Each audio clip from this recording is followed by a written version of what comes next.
How much of a risk does antimicrobial resistance in the food supply chain present, and what is the industry doing to tackle it?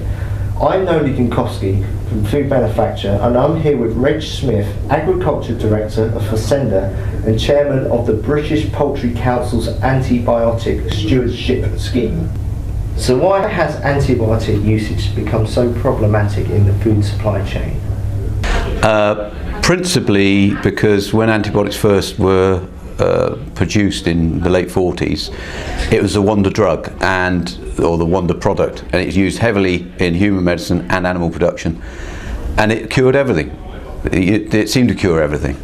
Now, looking at antimicrobial resistance, it's now stopping the farming community from using the products in the way it has done historically by challenging themselves as to the reasons why they've got the problem in the first place.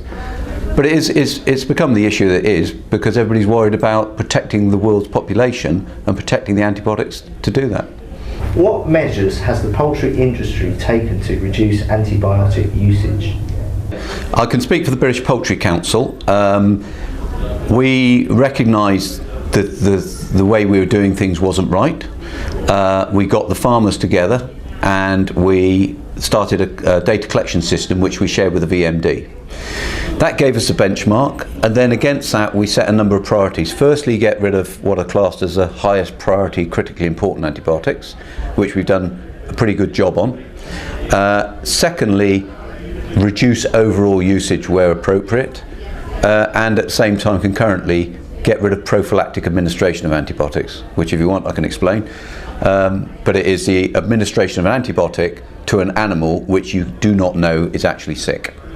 So where we sit today, there's only two classes of the highest priority which we still use, but use under strict clinical governance. Usage has dropped by 70% since 2012 across the British poultry meat, and prophylactic administration is fully stopped. And that's only been achieved by every farmer really looking at himself in the mirror and saying, why is the animal requiring antibiotic? It's requiring it because it's got a bacterial infection, but why did it get the bacterial infection in the first place? If you don't challenge that second bit, why did it get it in the first place, you'll never improve. And I think the British Poultry Council's members did that fantastically.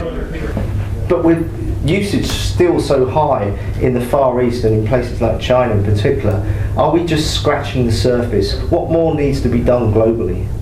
Well, you're right. What we do in the UK isn't even a scratch on the table. There's very large usage in countries like India and China, but it's very difficult for the UK to be the leader, which is what originally David Cameron set out to be the leader on the world stage on antibiotics, if actually we haven't got our own house in order. So getting your own house in order was the first thing to be done. I think maintaining the use of antibiotics for both human medicine and animal production is crucial. I'm not advocating at all antibiotic free, but antibiotic less.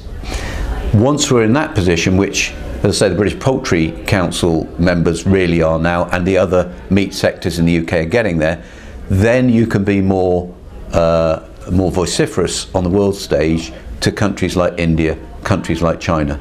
But that's a big hurdle to jump to get control in those two countries. Reg Smith, thank you very much. I'm Noli Dinkowski, Food Manufacture at the Food Safety Conference.